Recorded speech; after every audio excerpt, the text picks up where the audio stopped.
Hello, football fans. Welcome back to Hurdle the Line. I am tonight's review podcast host, Chapman, and I am joined by three of the finest NFL fans in all of the UK. We have Tom, Ollie, and filling in tonight for Sean is super producer Fletch, a man who needs no introduction. How are we doing, gentlemen? Are we feeling relieved the football's back? Or are we excited the football's back still? Are we tired from Kind a of a long little bit Sunday? exhausted, to be honest, because That one. I've had two That nights one. this week where I stayed up to I watched the Chiefs Ravens, and I also watched most of the Eagles Packers, and then stayed up for the football yesterday as well. So definitely feeling it a little bit, but loved it all the same. Obviously got to spend it with Ollie as well. So a little AAW network friends! Oh, that's nice. Friends! That Football friends. fo- I can Football That's good. confirm that Tom is in fact very tall, as he claims in previous episodes. I can confirm that is true. Unfortunately for myself, for feeling all too familiar as a Browns fan, another week one loss, something that seems to be pretty. I think that's like 1 in 14 now in the last 15 openers that we've had. So should have been as expected. So dealing with it, a little bit better. But now I've kind of had a whole day to soak it in. I would have thought that it would also be a pretty familiar feeling as a Browns fan to feel small stood next to the Chiefs. Ooh, it's not very nice. I'm feeling the same way, Ollie. I was at the game yesterday in Atlanta. Oof. There was, yes, the Steelers fans showed up, but so did the Falcons fan, and I can very much guarantee we were much louder than them. But there were a lot of Steelers fans. It was not a fun way to talk about. But we are going to get into all the games. I'm glad you guys enjoyed your weekend, Fletch. Just so we know, how late did you stay up last night for that game? What time did you finally close your eyes? Insert Jose Mourinho, I prefer not to speak. If I speak, I'm in big trouble. GIF. Is that because your no, wife's I think- listening, or I think, Yeah. no. Put it this way, my wife woke up with about an hour left on it before her alarm and went, "Why are you still up?" So, no, I think it was about somewhere between 5:30 and 5:45. I think Wow. that my eyes officially shut. How do we do It's this to similar to ourselves? me and Ollie, to be fair. We were definitely. Well, I mean, I fell asleep halfway during some of the late games, and then woke up for the Lions and the no? Yeah. Rams.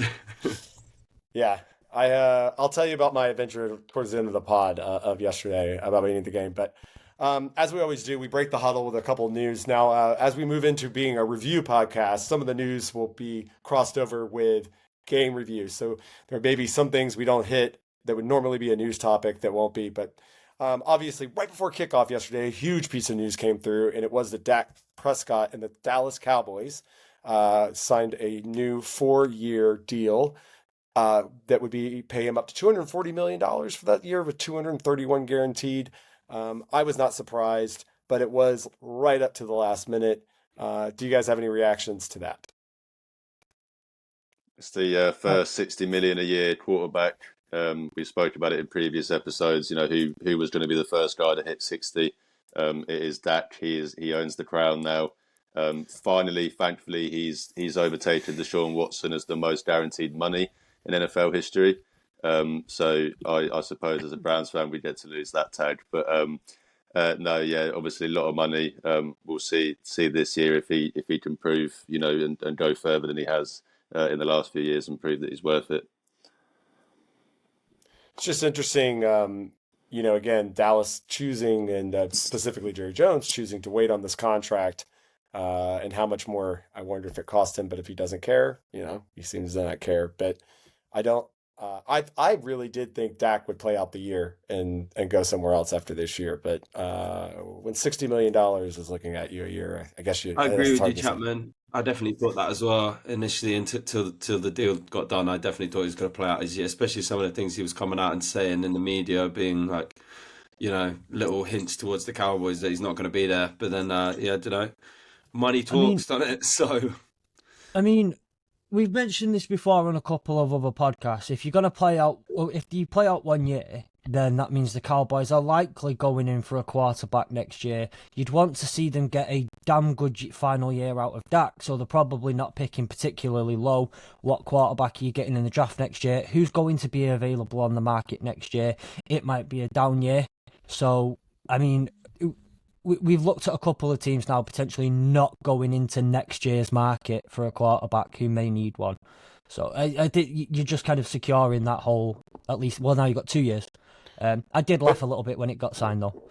I'm not gonna lie. Well, the thing was he had all the leverage. So really it was about if he wanted to be there or not. And while I know Dallas Cowboys in terms of winning Super Bowls have not done that or even really won a lot of playoff games in the last 30 years, still, they are the most they are worth the most of any sports franchise on the planet. And it is a good thing to be the quarterback. There's a lot of advantages to being the quarterback of that team. See Tony Romo. Moving on. Another little weird tidbit happened right before the game yesterday, which was that Tyreek Hill was arrested, I think, for speeding in Miami, and then obviously let go, and he did play yesterday. Not going to get too much into it, but just weird. Also for the best, the players voted him the number one football player in the NFL. The players did last year, which I found out that voting happened in November, FYI, which I found out. So interesting little tidbit there. Anyway, just weird. He's had some other issues in the past. So, getting arrested right before game day is, I guess, something that Tyreek Hill is allowed to do. We're going to break the huddle now with a little bit of an injury update across the league for week 1. We may call this something at some point, hopefully. But obviously the biggest injury over the weekend was Jordan Love on the Friday night game in Brazil, which we'll be going over here in a minute. Luckily, it's only an MCL sprain and not any sort of tear that they know about. It looks like he's going to be out from 3 to 6 weeks. So it'll be interesting to see Malik Willis or if somebody else comes in and plays for the Packers for those weeks. 3 to 6 is not bad. It is a quarter of the season, but you can still salvage things. I know that NFC North is going to be a really tough contest, but, if they can get, average quarterback play and lean on that defense for a little while until Jordan gets back, it's not all is lost, I guess, in Packers world. Anything about that for you guys? Yeah, from my perspective, at the end of the day, I've seen a lot of Lions fans talk about this handing us a competitive advantage in the division, and that's one way of looking at it, but also Jordan Love is a fantastic quarterback and we don't want to see injuries at all happening, especially ones that take him out for a longer period of time than they should be. So hopefully, I think you want to see him playing at his best football. You want to see good football, and we want to see Jordan Love coming back fit and healthy. But also, as a Lions fan who's quite competitive, I want to be playing and beating the best. I don't want to be playing depleted teams and getting the whole at the end of the... Bit selfish, I don't want it at the end of the season. Oh yeah, but Jordan Love was out for 6 weeks at the end of the day. So just from my perspective, I want to see him back and healthy and see competitive football in the NFC North. Because after this weekend, I don't think it's coming from anywhere else. Well, I could definitely tell you this, Fletch. I don't think anybody's going to be saying that about the Lions. I don't think you have to worry about that. But you're right. We want to see Jordan Love play. Moving right along, Ollie's tight end, David Njoku, hurt. He had what they're describing as a high ankle sprain and will be out maybe a couple of weeks here. Obviously, a bright young player. Well, not young, but a bright player on the Browns. I love him because I drafted him this year. Anything you want to update us on that, Ollie? Well, thankfully, it's only been reported as a couple of weeks. Obviously, with these high ankle sprains, it can be up to 8 weeks sometimes. So thankfully, it is only a couple of weeks. Did look pretty nasty. Got rolled up from behind pretty much, and limped off the pitch and did come back on and was ruled out. So hopefully, it's something he can recover on, and he's back in 2 weeks, and it doesn't linger like a lot of these ankle sprains can. And hopefully he's back to full health soon. Yeah, the high one's nasty, man. Julio used to get those later in his career, and they can limit you, and it sometimes does take a few weeks. And the worst thing you want to do is re-aggravate it. Lastly, also much to the chagrin of one of my fantasy teams, Puka Nacua also is now going to be week to week with his knee injury I think it's the same injury that he's had earlier during the camp. He didn't play very much during the game last night, so we'll have to watch him and hope that he can get back to at least getting close to at least 100% or 90% or whatever, because he's a great player to watch, and we don't want to be robbed of a second season with him. Going through. Any other tidbits from you guys? Nope. Not that I can think of. Nothing off the top of my head. Nope. Nice. Well, as I said, this is our Monday Night Tuesday pod will be a review pod, and we'll be going through all the games from this last weekend, everything except for Monday Night Football, which is yet to be played, which is Jets at the 49ers. Obviously, really exciting to see the reigning NFC Championship take on Aaron Rodgers coming back. So I'm sure they'll be talking about that on the preview pod. So what we've done is we did a draft of the games over the weekend, and we each have taken all the games, including the games that are our teams, and we decided the game of the week was the Chiefs-Ravens game, which we'll be talking about now, and then we'll go through a little round robin of other games. As the host, I went ahead and made the Rams-Lions game the game of the week 1B because it was such an awesome game, and I thought we had to have a NFC complement to our AFC game of the week. So anyway, so those will be our first two. So Chiefs-Ravens, obviously a repeat of the AFC Championship game last year. I think it lived up to its billing. It has a little bit of a third quarter yawn, but overall it was awesome to see the back. I thought it was a great first game. What did everybody think? What was everybody's takeaways? Well, as being the one, who put the day off work afterwards to watch it, so I definitely got a few. The Chiefs defense did look a little bit raggedy at times, but the Ravens played really well, especially Isaiah Likely had a standout performance in place of a lot of annoyed fantasy managers that Mark Andrews got hardly any snaps. So yeah, and it was a really, really close game. It ended up being 20, what was it, 27? 20-27, yeah. Yeah, exactly, 27-20. But there was actually a play right near the end as well where the Ravens could have scored a touchdown to more or less, and then they were lining up to go for two. But it was too close. Or toe close, so the Chiefs ended up escaping with a win there. But there was two really good touchdowns as well from Xavier Worthy, including with his first touch and then a full touchdown. So hopefully get to see much more of that with the season going on. Really, that was it was incredible uncalled for shot there. That was totally uncalled for. What was uncalled for? No, he made a toe pun, so I kind of responded with one. Some takeaway performances. I think it's great, Tom, that you mentioned Xavier Worthy, obviously your first round pick that was traded to you by the Bills. Really electric player. First scores a touchdown on his first touch of the game. That little reverse, which I loved, is great. And then also catches a touchdown later in the game from Patrick Mahomes. I'll say this: I got. Last year, the Chiefs during the regular season were for my money, were a tough watch. It was just weird seeing such a great quarterback and player. And it wasn't that they weren't bad, but they just weren't what you had seen in the past. And this game made me go, maybe we're going to get to see that electric, fun Chiefs team that just seems like they can come up with new ways to beat you on offense all the way. But really, I mean, this was actually quite a defensive play game, despite some of the standout performances of Worthy and Isaiah Likely and Lamar and Mahomes. Did it feel like to you guys, because it felt like that to me, that usually in these games it's really close, and then obviously Mahomes gets the ball at the end and he either drives down, scores a touchdown, or gets them in a field goal range, they win the game. But it really did feel like that momentum for the Ravens and Lamar to get this win was there. So close he was there. And I thought he was going to do it. And I don't think they have anything to shake their heads out. But did you guys feel the same way? Yeah, I did. I felt the same. I felt them driving down the field. I mean, they were just getting, Isaiah Likely was getting wide open every time on like 10, 15 yard gain. And then it seemed inevitable they were going to score the touchdown. And then with the way that the coach John Harbaugh works. He's going to go for 2 to try and win the game.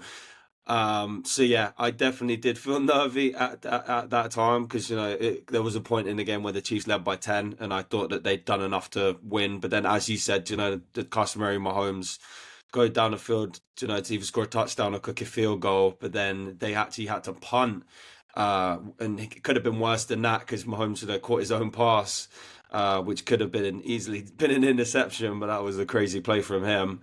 But luckily it went down to the 2-minute warning, so it meant the Ravens didn't have that much time, but they still drove down the field very well.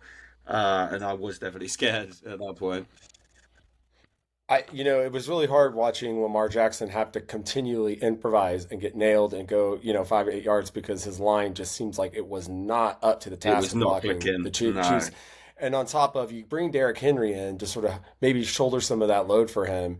And I can't. I think he only got did he even get 20 touches? I'm not sure. I don't think I don't he think did. he got that many, no. He was 13. He was 13 for 46, and it just felt Less like, than Lamar.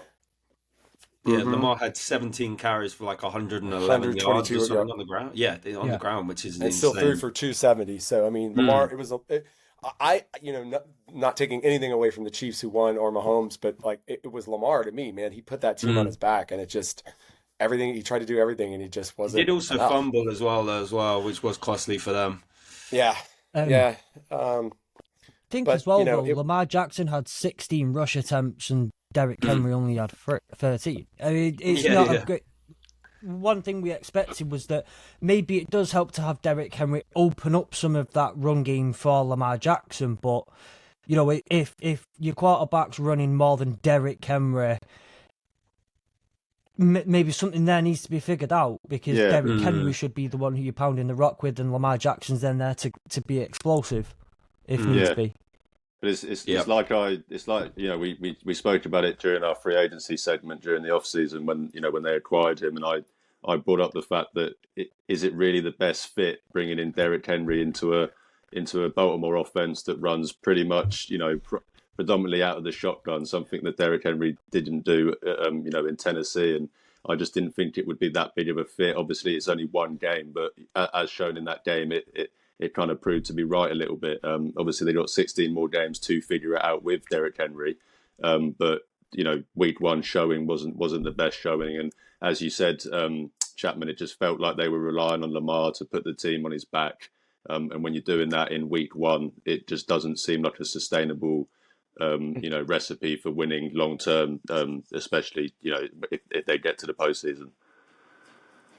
Well, it's interesting watching Georgia, obviously where Todd Monken came from, in that offense during the 2 years with Stetson Bennett, you had, Stetson he could run, but it wasn't it wasn't what he did immediately. But you did have lots of different backs and you had lots of different options. I'm surprised they actually didn't bring in another tight end because that seems like having someone to complement Mark Andrews. And I know there's some other good tight ends on the team, but another pass catching tight end that can block and just give you another option was sort of the bread. It was a little bit of the bread and butter of Georgia. And then you had all these really athletic receivers on the outside. And again, you set up the run and then you take your shots downfield. And I just think Lamar was just running at least for the first half, I just felt like he was running for his life all the time. And, of those 16 carries, I'm not sure how many of them were half of them designed. I don't know. Yeah, I doubt it. So that's what three new offensive line starters does. You know what I mean? It's 3 new starters on the O line. It's going to take a while for them to mesh. Yeah. Any other big takeaways from this game? I mean, it obviously was a revenge game that was not for the Ravens. As I said earlier, I think the Chiefs had some fun wrinkles. It looks like maybe, the offense will come back alive a little bit more earlier this year. Any other things that you guys picked up on? I mean, it was great. It was a fun game pretty I much all was going to throughout. say with Kelsey, the fact that they didn't even really need to use Kelsey, they used him once or twice in the game, and he was the key reason that the Chiefs won the AFC Championship game because he was so dominant. And in this game, they almost made a point of not using him really, just to show that they could use the other weapons to win the game, which they did, which I found quite an interesting point. I mean, one of the things as well, though, with Kelsey is last year, and you found this on a couple of occasions, I think a lot of defenses specifically targeted Travis Kelsey and tried to do the whole, look, go on, try and beat us with Kadarius Toney. Go and beat us with Butterfingers. Go and beat us with whoever over there. Go and beat us with whoever over there. And, well, look, Chiefs won the Super Bowl. It worked at the end of the day. But how great is it now to be able to turn around and say, well, you can no longer you can't only focus on Kelsey. Kelsey can't be the number one thing. Because, and I'm going to say, because one thing I feel like, maybe it's just kind of gone past my ear and I've not heard it, but one thing I've not heard mentioned is Rashee Rice, who had over 100 yards in receiving. Yeah. Yes, Xavier Worthy was fantastic, and we spoke, Tom, when the touchdown went in from Worthy about how, similar to the Jameson Williams one last year against the Niners, and actually Xavier Worthy might have even been faster on it, which was brilliant.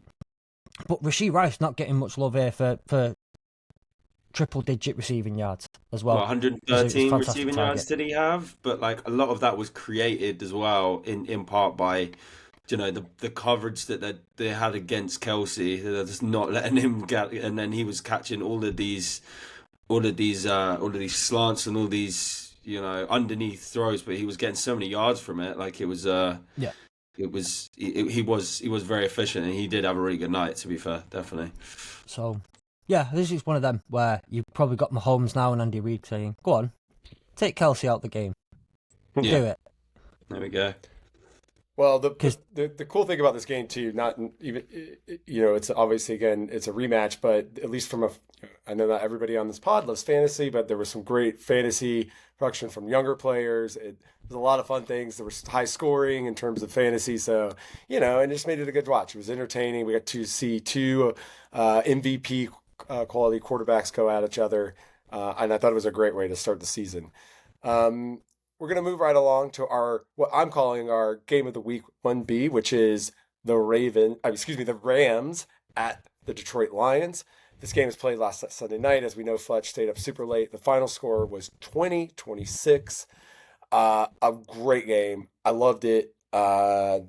Super exciting ending. Fletch, tell us about your thoughts, seeing your Lions come play again. I've perfected last year against when we played the Chiefs in opening weekend. I perfected the no scream. When you score a touchdown, at 4 a.m. and you have to kind of celebrate without scream. One of the worst things was seeing that touchdown go in overtime, and just kind of my whole body just kind of went, "Oh, thank God for that! Oh, thank God for that!" Great, but it was just more relief than anything. Run game was fantastic on the Lions standpoint. We struggled a little bit at the start to get it going, kind of ended up having to hit them with a little bit of speed early on, but pounded the rock most of the game. Jared Goff looked at best. Amon-Ra St. Brown was nowhere to be seen for the vast majority of the game, apart from on the pick. Got to give credit where it's due, though, to the Rams and Sean McVay, who had a at best, patched up offensive line, who did a fantastic job against our defensive line. Aiden Hutchinson, again, has been said before, he was generating the pressures, but got a couple of QB hits in there, but that's about it. So I think it was over. Yeah, if you're neutral, probably a great game as a Lions fan. Great first 2-3 quarters, and then it just got really, really shaky after that and nervous. Yeah, it was nice.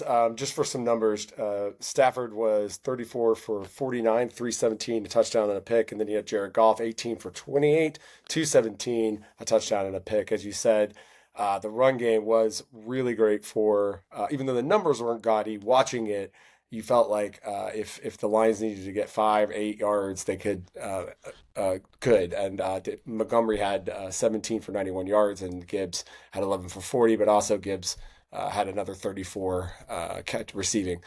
I felt like Stafford looked really good last night, and I think he had a lot thrown at him, but he was making money. He lost his, arguably his 1B, 1A receiver and Nacua, and then Kupp stepped up.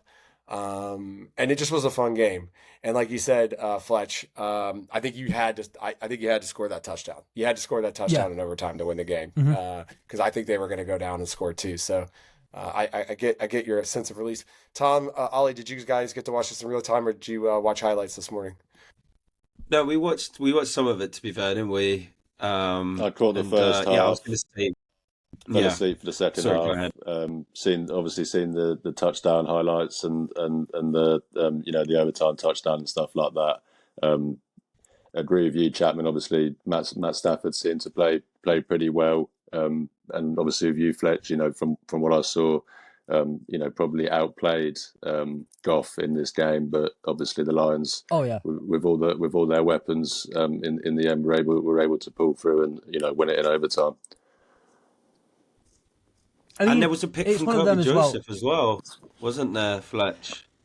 Yeah, there was the pick from Kirby Joseph, who, I mean, come on, say no more.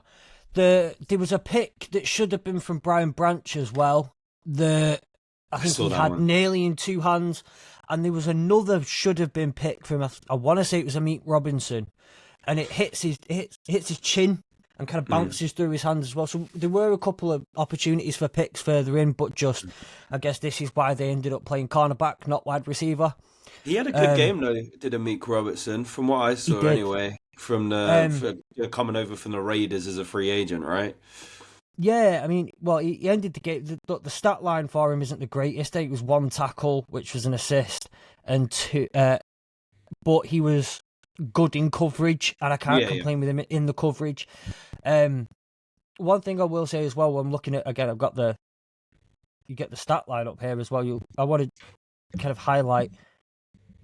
Cooper Kupp saw 21 targets of Matthew Stafford's 49. The next best was Tyler Johnson, who saw 7. That's a huge thing, and that's not a look. Cooper Kupp's a fantastic receiver. I'm not going to take anything away from. I would target Cooper Kupp every time if I was in that position too.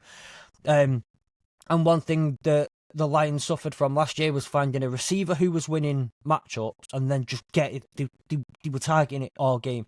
Granted, this time it wasn't for 10, 15, 30, 40 touchdowns as it was last year. We saw against Mike Evans and the Bucs, just bullying us at that point. But it says a lot that Cooper Kupp just saw almost all of the targets, and he was that hard to stop yesterday. We heard a lot that Cooper Kupp was good coming out of Rams camp, as advertised. And I think the only other player I want to mention, I guess from a Lions perspective, is Alex Anzalone, who, if you watch especially that first, the guy came out balling. There was the Rams went 3 and out. 2 of them were tackles for loss by Alex Anzalone. 10 tackles, 3 assists, 3 tackles for loss. 3 tackles for loss. Fantastic game from him. Yeah, it was a great way to end the Sunday. I got to say, the Lions are now a must watch for me, and they're going to be a must watch for me every week. I really love this team. I like all the players on it, but also the Rams impressed me last night too. And I had been sneaky, like I'd been earlier in the offseason where we started doing the pod. I was like, I'm going to be anti-Rams, and then a few weeks in, I was like, I just can't. I love Sean McVay too much. I can't go in. I'm a little salty about Stafford for some other reasons, but anyway, I think those are going to be 2 really fun teams in the NFC. But the Lions, man, they just defensively, they just are so tough. They're just so tough, and it's just going to be such a great. And as long as there's no injuries, they're just going to keep getting better. And it's just cool seeing Hutchinson too, because sometimes it takes those D linemen or so those edge rushers a little bit of time. But I think Hutchinson's going to have a really great career, and see him continue to grow. So I really like the Rams defense as well, to be fair, in terms of from what me and Ollie saw, their D-line, and their young D-line, Byron Young, Jared Verse got a sack on his debut. Like they actually got good pressure and played really well. Got hits on Goff as well. That's That's not an offensive line that you want to play with. They were getting hits on Goff and damaging the pass game. Yeah. Well, there were go ahead. Yeah, I want to say there were just a couple other bits. There was a target from Cup, by the way, and I do need to put it out there for anyone who wants to see what could be one of the passes of the year already going into it. Hutch hit Stafford Stafford had jumped in the air and was going backwards. Could not see Cup, but somehow it was Tyler Johnson. Somehow got it out there. A fantastic. I would watch that pass because it's a worlder, an absolute worldy of a pass. And then the only other thing I guess I wanted to mention as well was it's more if you're new to the game and you want to learn what smash mouth football is, and if you want to learn why the NFC North is called the Black and Blue Division, watch the Lions' last drive, because it was a lesson in punch the football in your face football. What Dan Campbell wants, it was absolute textbook. And I think, watching it back again today, it was just despite the camera quality, you could have been watching football in the 80s. Just punch it down the gut and then let everything else fall in. One pass on that whole drive. Yeah. I'm also a David Montgomery stockholder in fantasy, so I was very excited to see that. Great game. It's a win for the Lions. Once again, their first in prime time, and it's going to be exciting to watch them this year. Now, as I mentioned, we all drafted the rest of the games that we're going to go over now. And so I'm going to throw to Ollie first. Ollie's going to be talking to us about the grudge match that was Bears-Titans. A really weird game, but the Bears triumph over the Titans 24-17. Ollie, what do you got for us? Yeah, Caleb Williams' debut. Tell us about it. Caleb's debut. One of the reasons I was happy to take this game on, obviously as a big Caleb fan. I suppose I'll just start by running through some key moments throughout the game. It really was a tale of two halves. The Titans started off, the much better team. Scored their first touchdown after a really good drive from Tony Pollard, who had 56 of his 82 yards on the day on that one drive alone, finishing it off with a 26-yard touchdown run, which was his longest run on the day as well. And then straight after that, Velus Jones muffed the ensuing kickoff pretty badly. He kind of dropped it and then kicked it straight to, I think it was Julius Chestnut on the Titans. So a really bad kind of, two back-to-back plays, giving up a touchdown and then muffing the ensuing kickoff to give them really good field position. Titans then went up 17-0 with a really good catch from Okonkwo, the tight end, in the back of the end zone. Really, really good grab over the defender. So as I said, at the tail of first half, Titans dominated the first half. Bears were able to get a field goal at the end to cut it to 17-3. But that was the score going into the half, with obviously Titans having pretty much all the momentum. Then it kind of swung massively with the Bears defense coming alive, and their special teams, chipping in as well. They got a block punt in the third quarter, which Jonathan Owens returned for a touchdown, which made the score 17-10. Caleb then led pretty much his best drive of the day, pretty much his only, good drive, to be honest. He had a couple of good third down conversions, especially a 3rd and 10 scramble that he managed to keep that drive alive, which resulted in a field goal, cut the score to 17-13. And then, as I said, the defense really did come alive, and Darrell Taylor got a sack on Will Levis and, strip sack, which was recovered by TJ Edwards. Actually ended up only getting a field goal out of that. So, the offense not supporting the defense as much as they could. So they were still behind, but the defense kept them in the game still. Will Levis then gets pressured and throws a horrendous pick six, where he kind of underarm, trying to chuck it out of bounds, chucks it straight to Tyreek Stevenson, who returns it for a pick six to obviously take the lead to 24-17.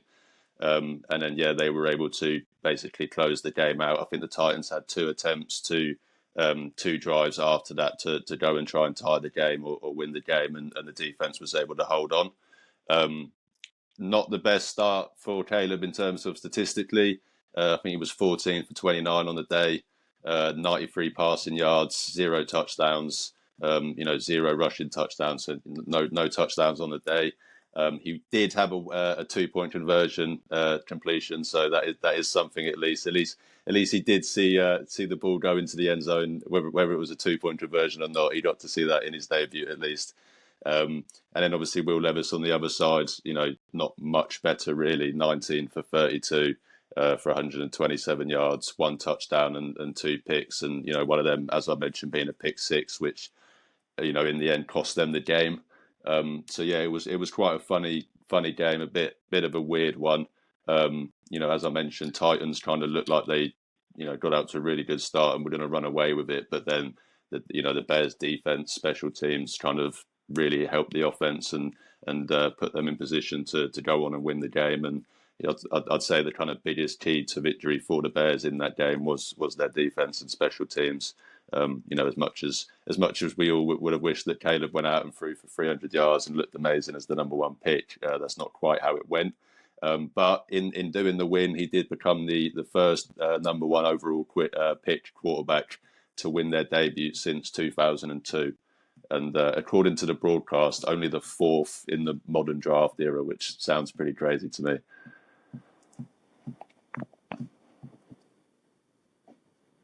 That's amazing. Ollie, thank you so much. That's a whole lot. Did Tom Fletch, did you guys catch any of this game? Yeah, I Yeah, caught the Tyreek Stevenson pick six, or the one where you literally have Will Levis he's on his knees, literally behind his head like this as soon as he's throwing it because he knew it was probably going to the house. But yeah, fair play to the Bears defense. They really stepped up as the game went on and took it away from the Titans.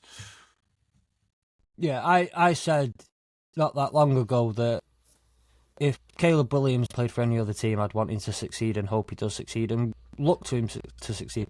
But unfortunately, he's there. But I did say that defense will keep them around. When Caleb Williams will have his rookie, teething moments, he will have them. End of the day, that defense will keep them there, and maybe he will get a little bit bailed out by some of the talent he's got around him.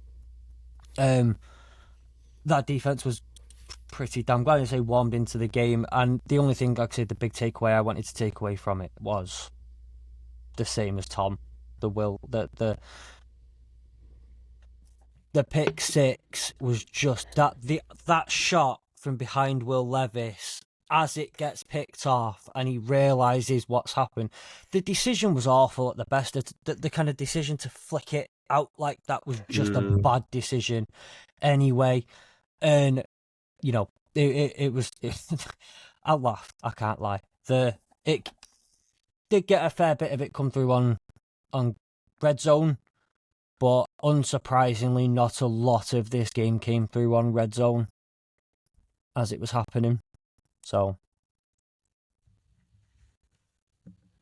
Nice. I think we'll move on. Next, Tom, you have the Texans versus the Colts, and that was a 29-27 victory for the Texans on the road in Indianapolis. Two first-round quarterbacks from last year, obviously a division game. Tell us about it.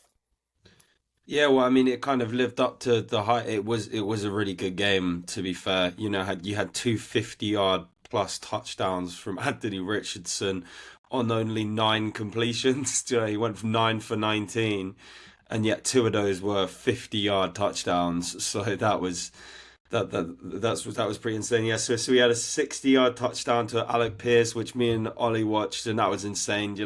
On his back foot, he almost slipped over, then off his back foot, just unloads it downfield, perfectly caught in stride to Alec Pierce. You also had a bruising rushing touchdown from him as well.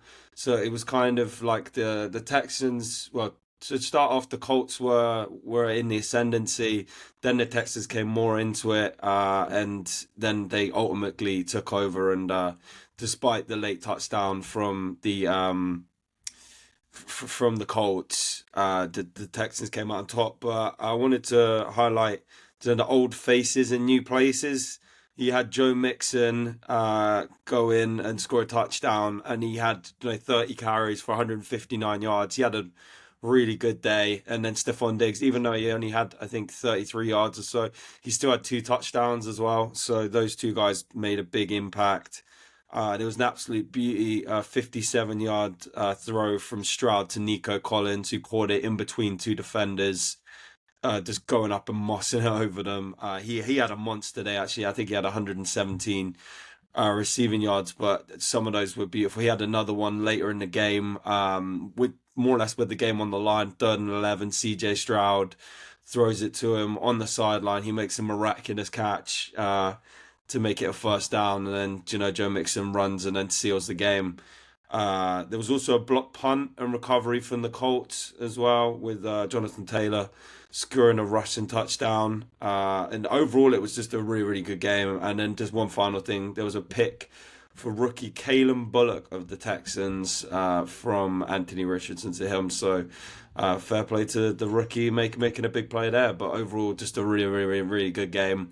CJ Stroud with 2 touchdowns as well. And yeah, just some monster performances in there, really. Nice, thanks. I'd probably like to go back and watch some highlights in this game because it sounds really exciting. So, and Anthony Richardson, he looked good being back. I'm assuming that's what everybody's been. Yeah. At least that's what the socials have been saying. It was a bit. Yeah. It was a classic Anthony Richardson performance. So as Tom said, 9 for 18, only completed 50% of his passes, but somehow for over 230 yards, and as he said, 2 50-plus yard touchdowns. So hopefully he can clean up some of those accuracy issues and be a bit more consistent. Because as Tom said, the talent is obvious. Yeah, the one to answer the pass to Alec Pierce, it was incredible, and like you say, to get it nearly 60 yards down the field and have your receiver not have to break on stride. The money. Like, he literally could have handed it to him on a rope. Yeah, was unreal. It really, really was. The Nico Collins pass catch that Tom mentioned again was just brilliant. There was a play, and I'm trying to find it in kind of the playlist here. That I've quite enjoyed watching this weekend. There's been a couple of games where offenses have been bailed out by a defensive penalty, and then they'll score on the next play. And there was a couple of there was one of them for the Texans that was quite interesting. I can't tell you the details of it because I just remember there was a point where I think there was a pick on CJ Stroud, and then the next play there was a touchdown for the Texans. It's a bit manic. So it ended up being one of those games that was kind of, back and forth, just a fun game really, especially if you're a neutral. Excellent. All right. Well, thanks, Tom. So we're going to be moving over to Fletch, who has not been paying attention to our group chat or his text messages. So I don't know what game he's going to pick, but he's going to tell me now, and then I'm going to pull up the score. Yeah. So I apologise. Yeah. I will take you off Do Not Disturb. And so Arizona Buffalo was a game that I had on my. Arizona Buffalo, Kyler Murray versus Josh Allen. I labeled this last week the weird game because you just don't think about these two teams, NFC West meeting AFC East, and it was a Buffalo win, 34-28 in Buffalo. Tell us about it. What was awesome? Cardinals came out flying. It was very interesting to watch Cardinals come out quite quick. I have mentioned before that I am quite the appreciator of Kyler Murray, and I thought initially he looked quite good, and then you realise looking back at the game, he was scrambling a lot during the game behind that line. I need to go back and watch a bit better. I'm not quite sure if it was just an issue with pass protection from his O-line, or whether it's just, let's call it how it is. He's short, he can't see, he needs to get out and get those big offensive linemen out of his way. Lot of scrambling. Josh Allen had to warm into the game. Get some of them up. up here. So one thing that stood out to me was Marvin Harrison saw 3 targets, 1 reception for 4 yards. And then, which was very, very much unexpected of him kind of going into this game. We all thought he was going to be the main target. But most of the targets for Kyler Murray were between Trey McBride and Greg Dortch, who saw 9 and 8 targets each, 5 and 6 receptions respectively for 30 and 47 yards respectively. Kyler Murray went 21 of 31 for 162 yards and a touchdown. That touchdown was to Wilson.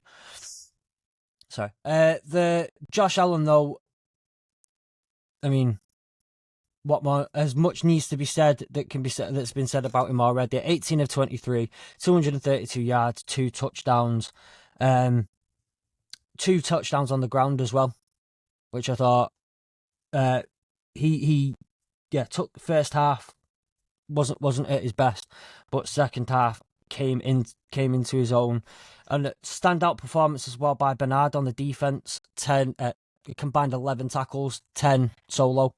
And one thing I'm trying to find it here. There we go. Kyler Murray lost a fumble, and so did Josh Allen. So one turnover on either side, but again, it was a great game of 2 halves. I think I didn't actually prepare notes properly for this one. I'm sorry.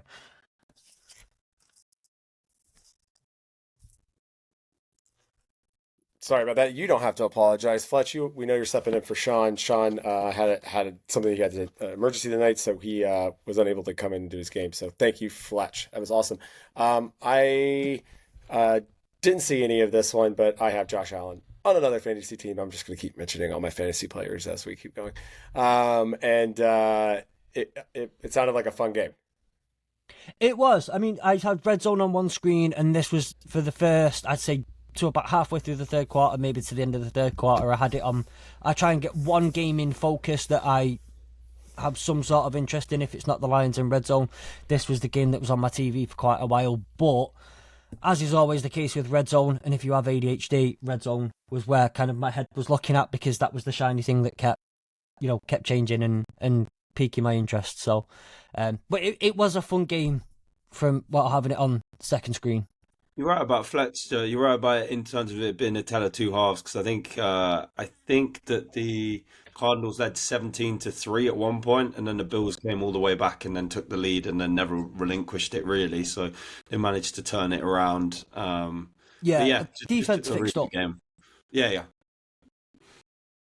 They quickly realised that Kyler Murray was scrambling for his life on every single play. Again, tell you what it is.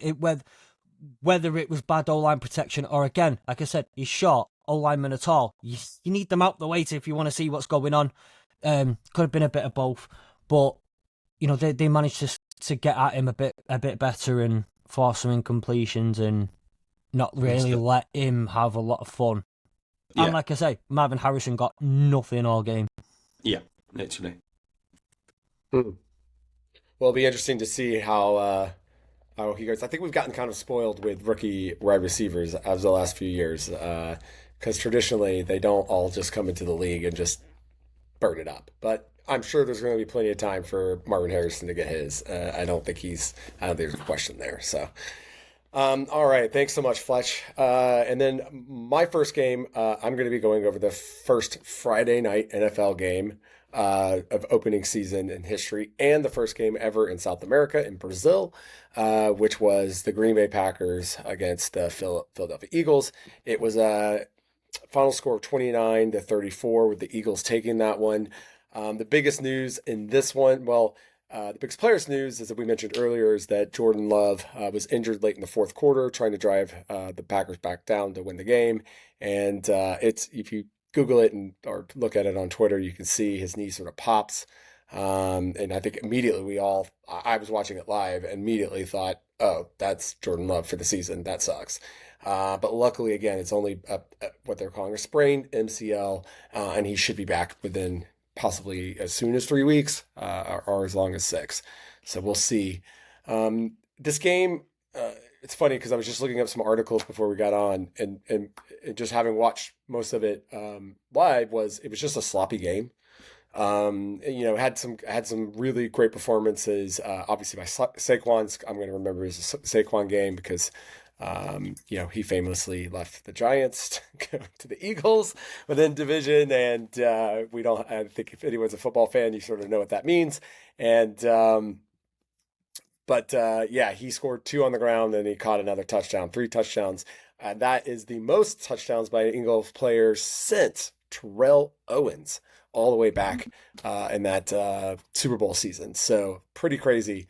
For me, the big thing was this was a game. I think I don't know about you guys, but I felt like this was one the Eagles sort of needed a little bit worse than the Packers, only because of the way they finished their season last year. They obviously won 10 straight, and then just were a dumpster fire for the next 6-7 weeks, and then went into the playoffs and just got destroyed for anything. Yeah, they could literally could not stop cold. And but they came out. Hurts started the game. I think he threw 2 interceptions in the first half and the first quarter, maybe not a lot of scoring, and then he started getting hot. And Saquon really opened things up. The other standout performance in this game was, of course, a defensive player on the Eagles side, which is linebacker Zach Bond. Bond had been a role player on the Saints for the last 4 years. He had not seen any more than 27% of the snaps over the last 4 years in the New Orleans. He signs in the offseason with the Eagles. He has 15 tackles and 2 sacks in this game. So that's a gem. And you love when you hear about Eagles getting more defensive players on their line. So anyway, but this game, again, I think the big takeaways were, it was a grudge match. They were pretty much within it. The Green Bay comes down and scores to take the lead late in the third quarter. I'm looking at my box score here yet.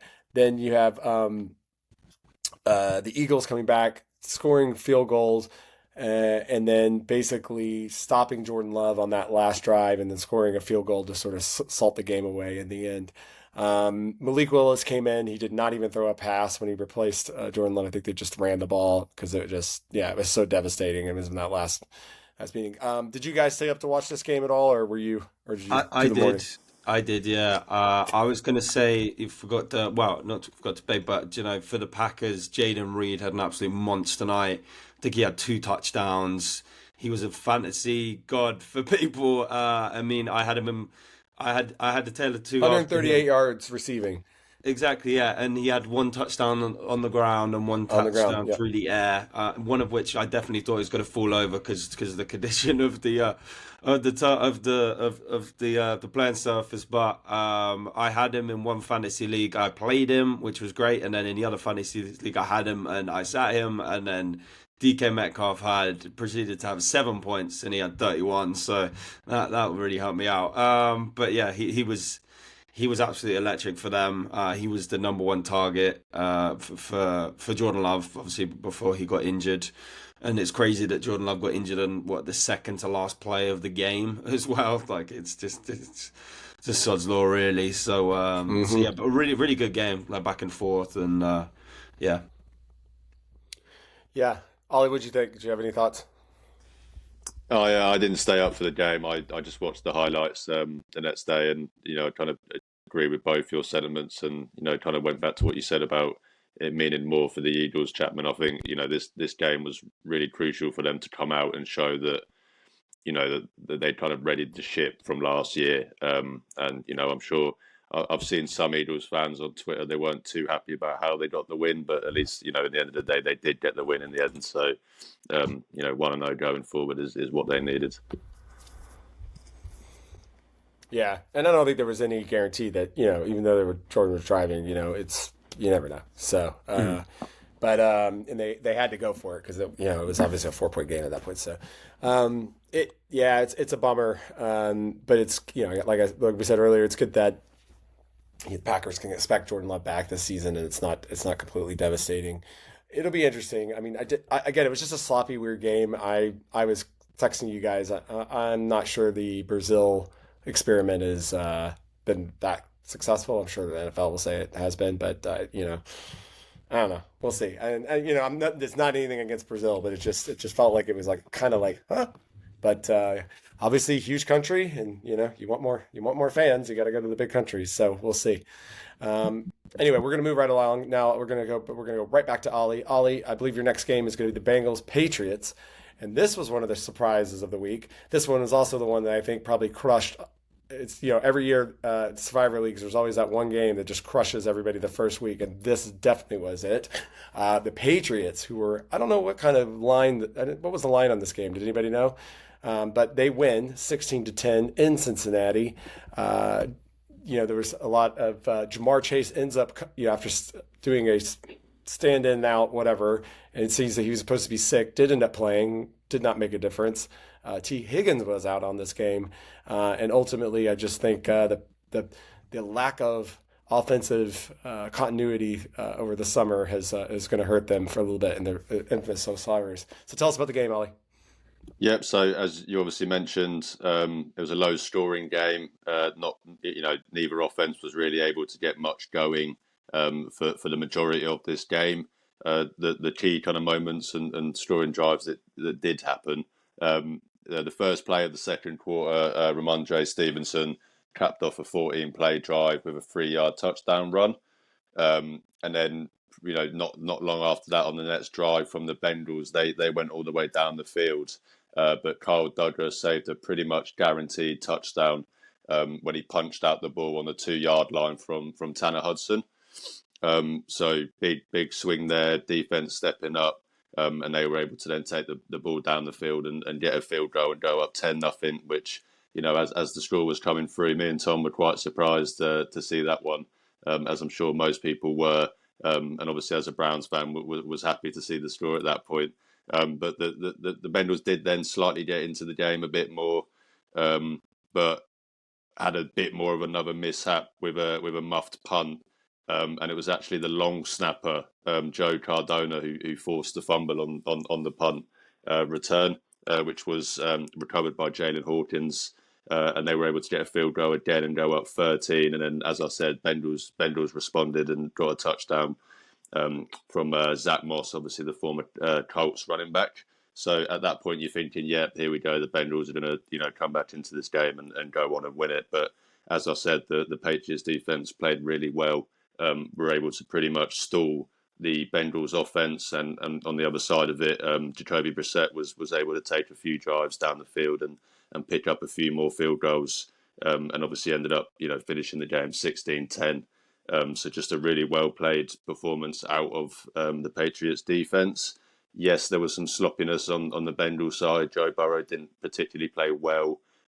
Seemed to be, not on page with his receivers, was missing quite a lot of throws.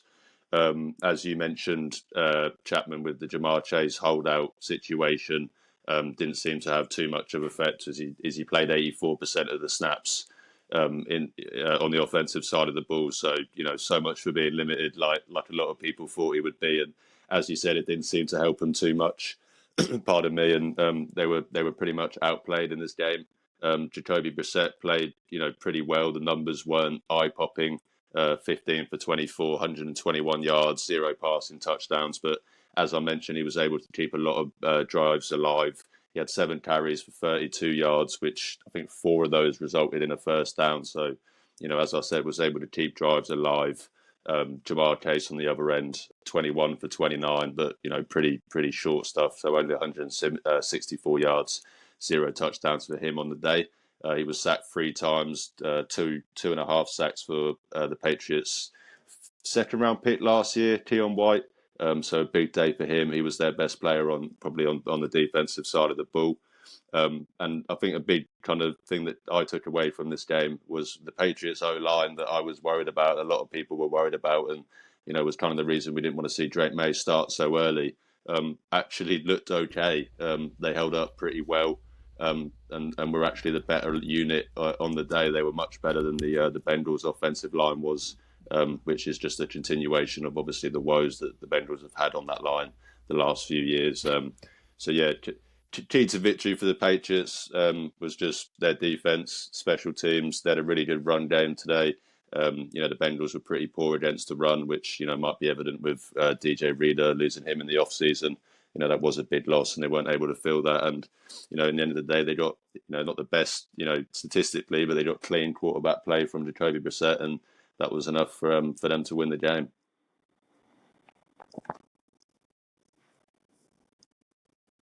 Great, awesome. Big surprise. Ollie, I'm just gonna let you know we had a little bit of you cutting out during your talk, so hopefully we hear you just so. We're just gonna keep moving right along, guys. We're gonna head over to Tom, and Tom is gonna tell us about the stunning Seattle Seahawks who beat the Denver Broncos 26-20 in Seattle. So it was kind of a back and forth game, this one. It started very slowly, with just field goals back and forth. And then, funny enough, the Broncos defense forced 2 safeties in the game, which is crazy, seeing 1 safety, let alone 2 in the same game. But despite that, they still couldn't quite get the win. There was a bad start from Geno Smith.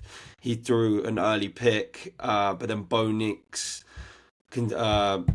he managed to throw 2 interceptions, which didn't help the Broncos at all, and they fumbled as well. So they had 3 turnovers. So it was only a matter of time that it took for Seattle to finally get into the game, with Geno Smith rushing in for a long touchdown. One thing that I found really interesting about this game is that Seattle's secondary played very well, especially tackled very well. Held the Broncos to a lot of different 4th down opportunities. Julian Love had a pick in the end zone off Bo Nix, so that was really big for them. And then there was the touchdown to kind of seal it was from Zach Charbonnet, with Geno Smith throwing it to him to put them up 26-13. And then Bo Nix threw an absolutely terrible pick into triple coverage, which was, there was no way it was getting anywhere near the receiver, and it got the treatment it deserved with Reek Woolen catching that one. And despite him having a rushing touchdown towards the end of the game, it still ended 26-20 to Seattle. Overall, just kind of a very kind of mid game from both teams, really. Obviously, Seattle managed to get the touchdowns in the second half to put the gloss on the scoreline, but it was just kind of quite an ugly game to watch. So tell any bigger bone. I should have mentioned this is we obviously saw a rookie 1st round pick make his debut, which Bo Nix. So was there any takeaways for him outside of a really awful interception? Which not really. He went 26 for 42 for only 138 yards. So there wasn't a lot. There was a couple scrambles where he scrambled for a 1st down, and he had a couple of nice throws. But overall, kind of a very limited performance with only the 138 yards. Obviously, he did have that rushing touchdown at the end to at least make it 1-score game, but not the best opening game from him. I wanted to mention as well, by the way, because we got the premium PFF. The Seahawks throughout that, as of this weekend, well, as it stands, there's still a game to play tonight as we're recording. The Seahawks had by far the best graded defense all weekend. They were 91 graded on defense. The next best was the Vikings at 82.9, and their coverage came through at 92.7. The Bears were a little bit behind at 89.5, but it was, I know, look, I'm not going to come out here and play the PFF game, play the stats and whatnot game, but I thought it was interesting that the Seahawks were so defensively graded. Oh yeah, no, so I high. definitely noticed that in the game as well. Like, their defense played so well. As I said, they tackled well, but they also forced a lot of incompletions. I was surprised with how well they played, because that's somewhere where they've regressed. Well, at least in the last few years or what have you. But they played really, really well. So that was definitely a standout point for them to shout out to the Seattle defense. Yeah, shout out to Aiden Durd as well, the English defensive coordinator over there in Seattle. Shout out to him as well.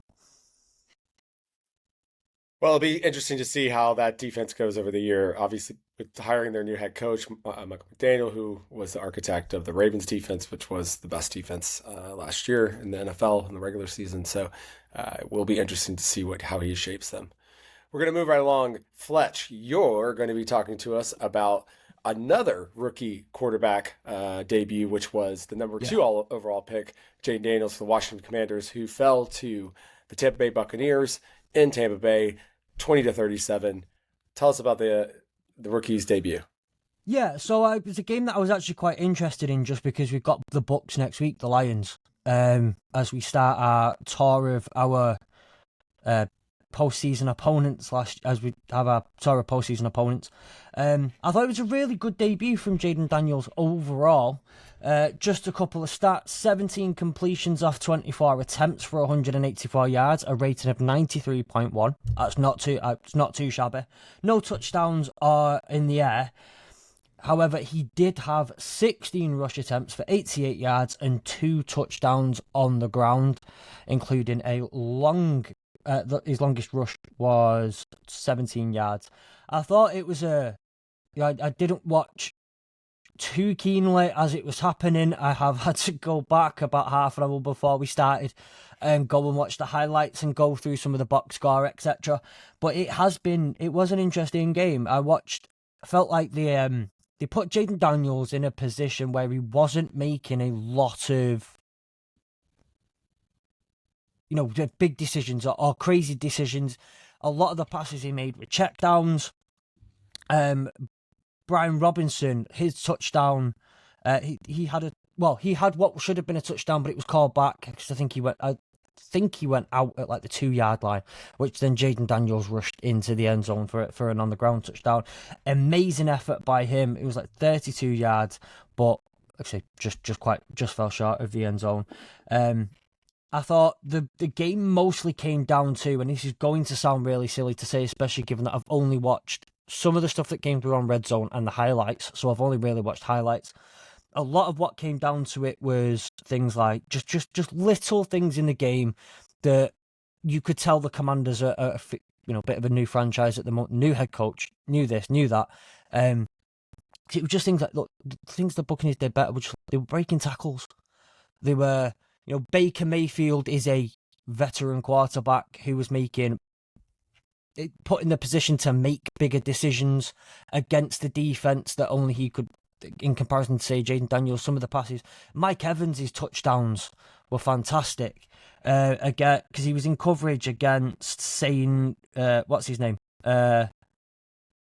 St. Just.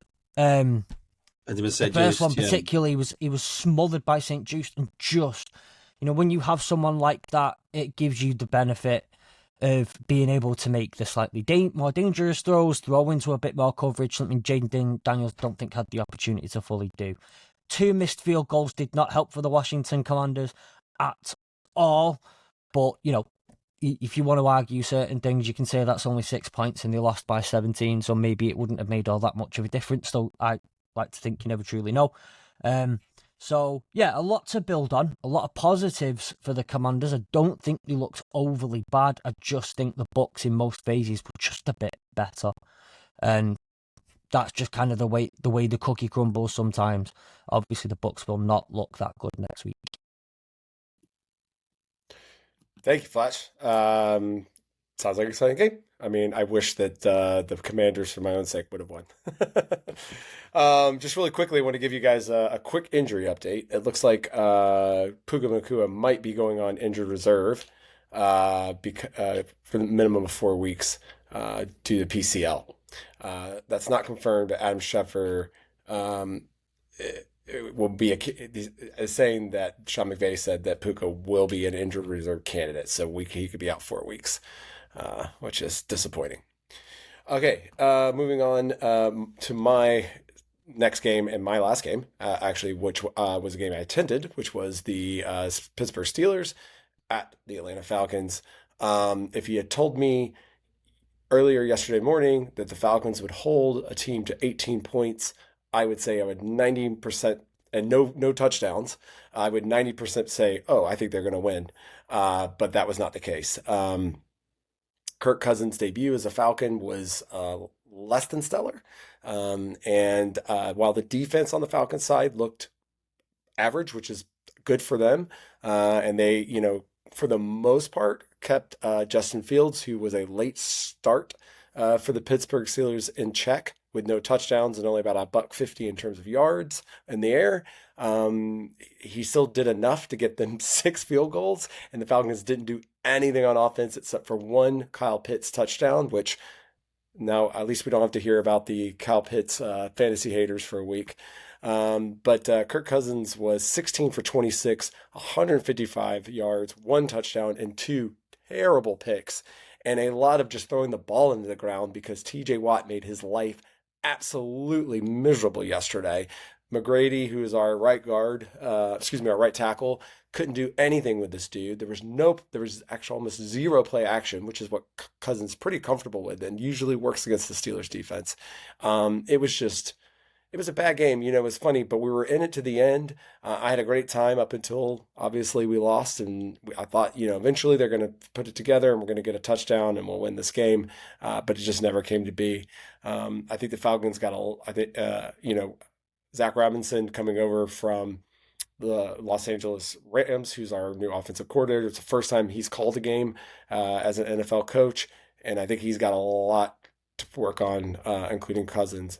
I did like that Cousins owned it immediately after, saying he should have won, but this to anybody else watching who's not a fan of this was probably a decently boring game outside of any fantasy players. It just was, a lot of bad offensive playing on both sides of the ball, and a top 5 Steelers defense just making the Atlanta Falcons offensive line, the much vaunted Falcons offensive line, look terrible. So we'll see. Unfortunately, the Falcons have a Sunday night game in Philadelphia this week, which is also another great defensive line, and I'm not sure they got enough time to fix that, and we get to embarrass ourselves, hopefully not in front of the world next Sunday. Anyway, it was interesting that Russell Wilson did not start this game. He was on the sidelines. I think it was illness. I couldn't really tell. As soon as I knew it was Justin Fields, I was like, because running quarterbacks in our defense. But it's not one to really watch. You didn't learn much about the teams. The Steelers still got a good defense. Their offenses. George Pickens had a good day. I think he had knee soreness. I think that's why I didn't play. Okay. Pickens had a really good day. He had 7. He was caught 6 balls off of 7 targets for 85, and it felt like he was getting the ball every 5 seconds. Bijan looked decent. He ran the ball for 18 for 68. Didn't have a touchdown, but also caught another 43 yards. So a total of 100 by the air and by the ground for him. It was fun to see him look live. So again, the Falcons are a work in progress as much as the Steelers are as well. But I will say this: I had a lot of fun in Atlanta yesterday, and there was a good amount of Steelers fans. And let's just say some of the beer that I had made me a little more talkative after the game than I probably should have been. But luckily, it was all good fun. So, guys, I know we're running long. I think we're going to throw the Ollie. I think we want to talk about this game, which was another big game that we had circled the week, which was the Browns Cowboys. And then I'll just do a quick score recap of the other games, and if anybody wants to throw some stuff, then you will. Does that sound good? All right, over to Ollie. Tell us about both of our teams were very disappointing yesterday. Yes. So tell us about the Browns lost to the Cowboys 33-17 in Cleveland. Yep, started well for the Browns. Defensively, three and out on the Cowboys. Big sack for Dalvin Tomlinson. They went down the field. I got a good punt return, good field position, got a field goal. Everything's looking pretty decent, and it all pretty much went downhill from there. The offense turned into I don't even want to say the word on here because we'll probably get banned. They were that bad. As a whole, it was just a terrible performance from the Browns offense. The Browns defense, despite the score, was actually okay. They were. I still have confidence in them being a good defense. Yesterday's game doesn't take anything away from that. But obviously the offense was a terrible showing. Didn't really show much, especially in the first half. They couldn't move the ball at all. I I think after that first drive, I don't think they got a first down in the first half. It was that bad. I don't think it was so much that Dallas were, they do have a good defense over there, of course. Micah Parsons going up against our fourth string tackle is not always the best idea, but that doesn't take away from, I think the Browns made it easy for the Cowboys by just being totally awful on offense. Pretty much everyone on that offense deserves to, it isn't, deserves fault for the performance, probably, other than Jerome Ford. He's the only guy that maybe you could make a case was okay. 33-17, as you said, Dallas. They had the one touchdown to Brandon Cooks that was a blown coverage from Thornhill. Other than that, they didn't really give much from their offense as well. Dak only had 19, so he went 19 for 32 for 179 yards, one touchdown. So again, as I alluded to, the Browns defense did hold Dak and CeeDee Lamb especially in check pretty much throughout the game. It's just the offense was almost historically bad, that they had pretty much no chance in this game. So it's a worrying sign. A day after it, you kind of chill out a little bit. I'll give them a few more weeks before I'm ready to hit the full panic button. But obviously, not a great start for my team as well, Chapman. Ollie, just a question. I see, and I have been very critical of Deshaun Watson, but with saying also knowing that he would have possibly have been my quarterback had he not been yours. So, I say this all due respect. What do you think the ripcord from a week to week standpoint with Deshaun's going to be moving forward? Because if if it just is where it is and the vibes on the team are bad, do you think does he get a month? Does he get to September? Does he get to October? What's your thinking there? Well, I mean, I think my answer is probably a lot different to the team's answer. My answer would, I'd give him probably another 4 weeks, and if we don't see any improvement at all, or we're seeing similar performances like we saw yesterday, then you have to pull the cord. You've got to put Jameis Winston in there, because you can't have someone out there that's a detriment to the team. Which, as I said, that the entire offense was terrible yesterday, but so was Deshaun. So. Yes, my leash is probably a lot shorter. I think the team are probably going to try and ride it out as much as they can this year, just because of what they have invested in him. They restructured the deal this year. It's not really beneficial for the front office or the team to take him out. So I think this year they're going to try and ride it as long as they can. But as for me and for most Browns fans, just got to hope that he can at least give a better output than we saw yesterday, and at the very least not be a detriment to the offense. I just want to add one more little thing. It's very interesting. All summer, everybody just criticized Dallas all summer long. Blah blah blah. They get 2 of the 3 deals done, and they're probably still gonna, they're gonna get Micah Parsons under contract at some point, and they go out and roll the Browns, one of the most talented rosters in the NFL. At least on paper, at home. I mean, so all credit to him. It's very interesting here. So we're gonna move right along, guys. We're gonna hit a few more of these games very, very quickly. Tom, I'm gonna throw to you. Obviously, yesterday there were some quarterbacks making their debut, while there was a coach coming back to the NFL after winning a national championship with Fletch's Michigan Wolverines, and that was the probably the oddest man in all of the NFL, Jim Harbaugh. Who's now the Chargers head coach. They won 10-22 in Los Angeles. What are any few takeaways on that, Tom? Yeah, I mean, the key takeaways of this game were turnovers. The Chargers had 0 and the Raiders had 3, and that was kind of the main thing in the game. You had a really good performance from J.K. Dobbins, coming over from the Ravens in free agency. He had 2 massive runs en route with, he had 10 carries for 135 yards and a touchdown. So he was a big piece for them. And then Lab McConkey also just added the nail in the coffin with the final touchdown, because it was more or less a one-score game for the majority of the game.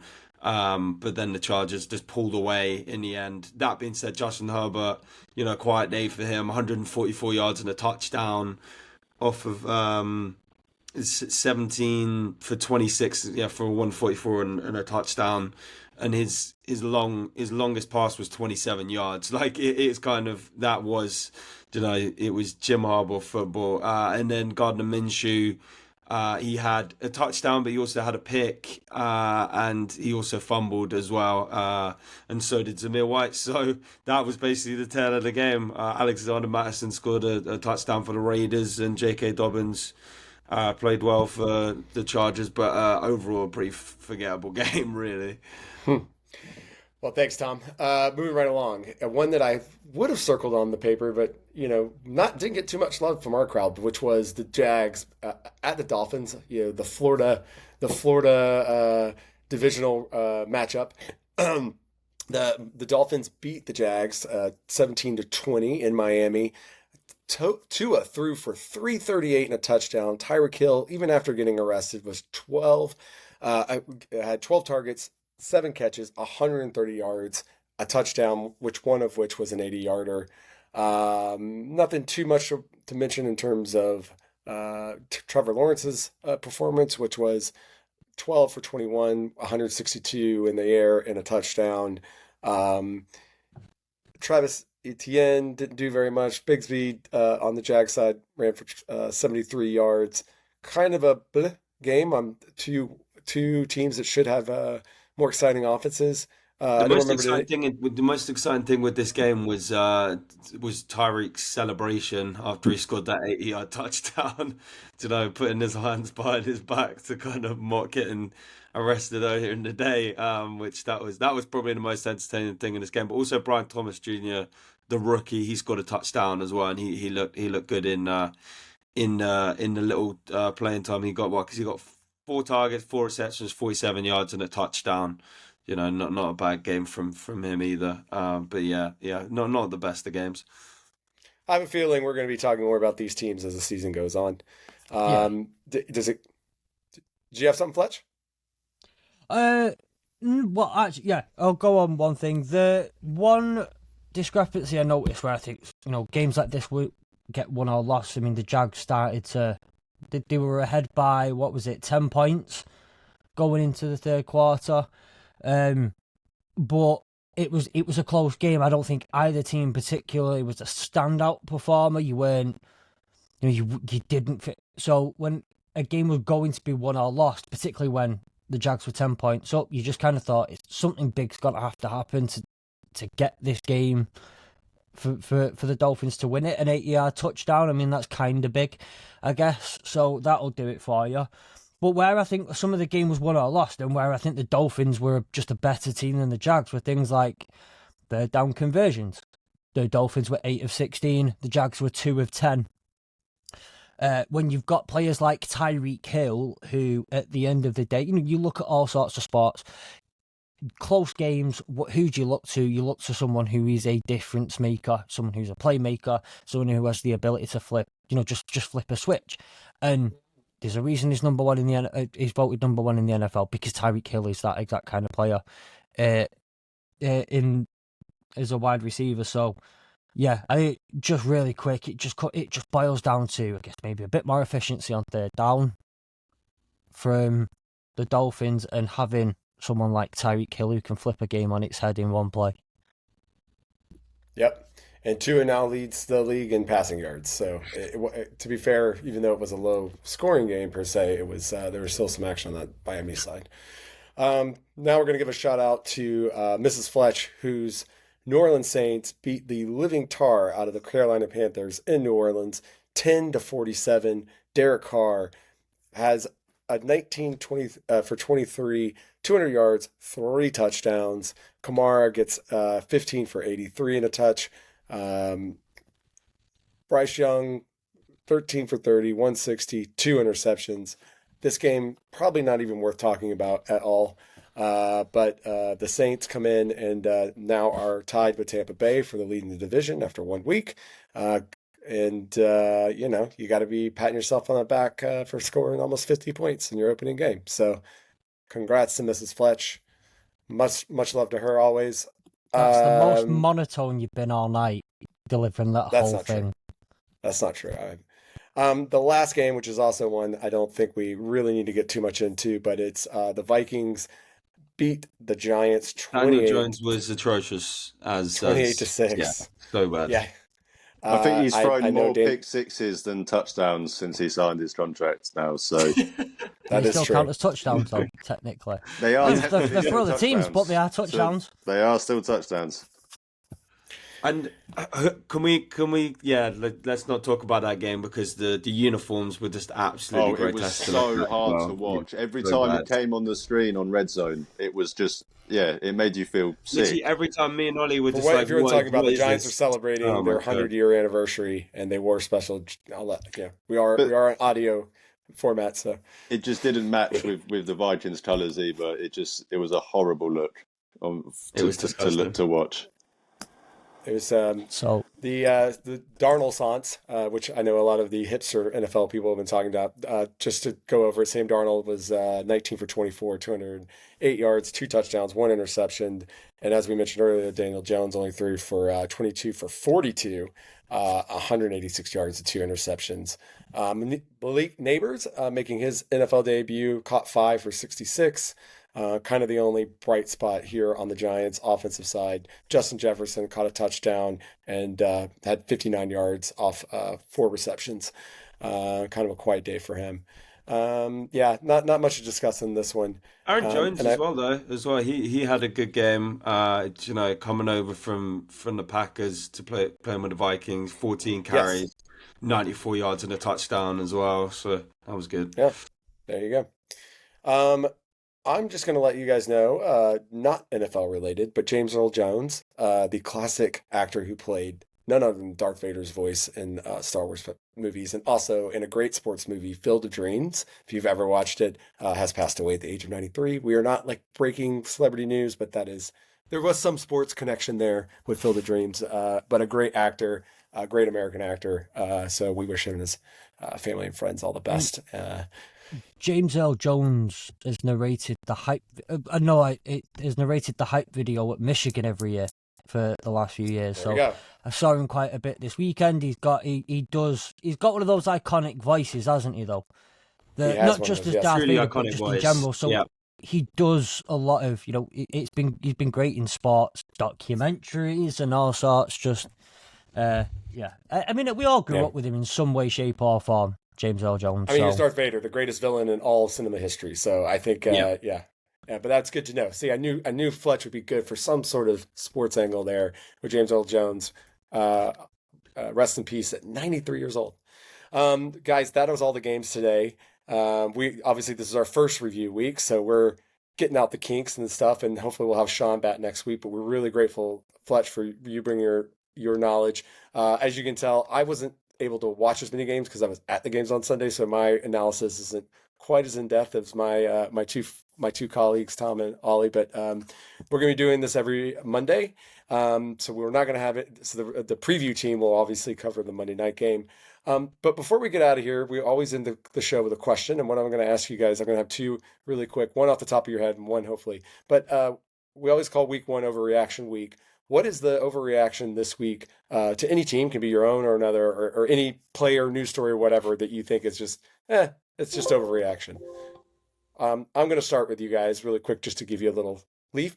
I think the overreaction of the Bengals, yes, they only scored 10 points, but Joe Burrow is still the only quarterback to have really beaten Patrick Mahomes in the playoff. And if he's healthy and he has his weapons, he's going to get better. That wasn't a shot at you, Tom, I promise. That was just to say that I think he's really good. They always start slow. He always has some weird camp stuff going on. But depend on them. You never want to lose a lot of games up, early because you want to at least try to go 2-2 or whatever. But I have faith that the Bengals are going to figure it out because they seem to, if they have Joe Burrow playing every week, they seem to do okay. So that's my overreaction week. Anybody My else got any? overreaction is probably from the Ravens Chiefs game in that Isaiah Likely is going to be the now number one tight end for the Baltimore Ravens. Obviously, he had a great game, but Mark Andrews was still coming back from that car crash that he was involved in, so I don't think he was fully healthy anyway. So I know a lot of people are going to be picking him up off the waiver wire, myself included. But at the same time, I do think we should measure expectations, and that Mark Andrews will still have a big role to play in the Baltimore offense. Yeah, my over. I'm not even sure if it is an overreaction. I suppose, but I know Fletcher's wife has especially been dancing this morning after the Saints 47 points up against the Panthers, and I just want to cool Saints fans' expectations a little bit. You're still not. I still don't think they're a very good team. It was a case of a bad team beating up on another bad team. I After the game, I'd actually be shocked if Carolina wins a game this year. They were that bad. So I don't think that big win from the Saints is going to carry on as momentum for them having a winning season. So that would be my one. And me and you, Ollie, as well, both said that it doesn't matter. Derek Carr does that in week 1. Oh, yeah, 3 touchdowns. And then in week 9, he'll throw 3 picks. So, like, it's kind of Derek Carr for He you. always looks good in week 1. I mean, I actually had the clip in my head last night, just kind of going through it, watching the score come through. As my wife's there smiling at me and saying, "Tell Chapman I say hi. Tell Chapman I say hi." Just kind of, do you remember that clip from years ago with Michael Owen scoring and the guy just going, "Congratulations, mate, he's 13." It's that gif all over. It's the Panthers. I'm sorry, it's the Panthers. Chill. I don't really have one this week. I would probably just say I've seen a lot of people overreacting to the AFC North. Obviously, with the Steelers being the only unbeaten team left in that division. With their 6 field goals. I think there's... so and one typical. win as well. And one win. It's just so typical, man. It's just... I really appreciate you bringing it back up, Fletch. Thanks. Just the most typical thing ever that the Steelers, with no touchdowns, 6 field goals, are the only AFC North team to get a win. 2 birds, 1 comment. I think that was great. I hate them so much. And Tom's loving it like I am. No, just that overreaction to the AFC North. At the end of the day, I think you saw. The Steelers aren't great, and things will change. It's week 1. It's still the Ravens or the Bengals or the Browns to lose, and the Steelers will be a basement team. It's a week 1 thing, and if they do think similarly though in terms of that overreaction, I think the overreaction to the Falcons has also been a bit silly. It's week 1, it throws out a lot of things at us that mean nothing in 2 weeks. So I think the Falcons will be fine. Well, the Falcons fans, we all have to sort of temper that because, again, we go to Philly on Sunday night and then we come back and play the Chiefs on Monday Night Football. There's a real test of us being 0-3, which a lot of people talked about. So like I texted you guys on Sunday. Actually, this may have been on the Falcons text, but I thought this was a must-win game for us week 1 because 0-3 in your percentage of going to the playoffs is not great. We'll see. We'll see, guys. Well, thank you. Really quickly before we get out of here. And I know Ollie is not a huge fan of fantasy football, but can you give me one funny fantasy name that you heard for this season? Did anyone have one? Hang on, there have been a couple. I just have to because I had to say this one because my brother-in-law told me this one, and here we go. Hurts to Haktua on Ninjigba. Wow. That's a tongue twister. Hurts. It's awesome. Hurts to Haktua on Ninjigba. It's my favorite fantasy name of all time. Whoever came up with that is a genius. I don't want to ask why it hurts, but I'm sure it's quite self-explanatory. So you throw to okay. If you have Hurts and Ninja, Hurts to Haktua. Oh, I see. Hawk throw to Ninjigba. It's quite clever. My mind had it going somewhere else with that one, so I'm glad that you summed that up. Yeah, we focused on the Hawk tour. I think I focused on the Hawk tour a bit too much. I got one for you. I heard it on the Rich Eisen show, and it is layers of Eberflus. I quite like that one. That was a good one. Fletch, give them to us. Hurry. Yeah, it's been You a got bit it. disappointing this year, but I'm in a notorious BIG division of one of the charity leagues, and I thought trading Zach to Cali was quite a good one. Mo Mooney, Mo Problems. I thought those were a couple of decent ones, and I have to give my own a shout out to Biggie's first ever release single, Purdy and Bullshit, which I thought was I'm proud of that one myself. So that's probably got the best ones for me that I've Yeah, seen. just out of spite, I'm not going to give you one, Chapman, just of how much I hate fantasy. Oh, No, it's for the audience. Come on. I did see a one that's Falcons related, I think, which was "Here's to You, Bijan Robinson." For "Here's to You, Mrs. Robinson." So I thought that one was quite good. There you go. Thank you, Ollie. Thank you for playing along. We What won't try about to make you sprinkle a little force you. Ursay? What do you think of that one?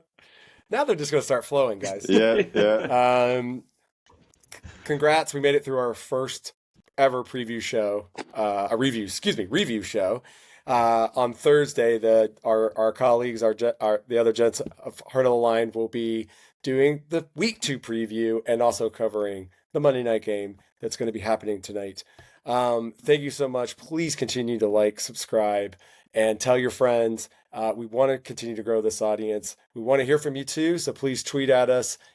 Please send us any questions, anything. We'll definitely try to answer anything we can. And as always, please keep across all the AAW network pods, including college and as I said, the preview show and all the other things you've got going on.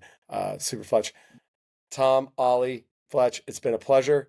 Thank you so much, and we'll see you in week 2 next week.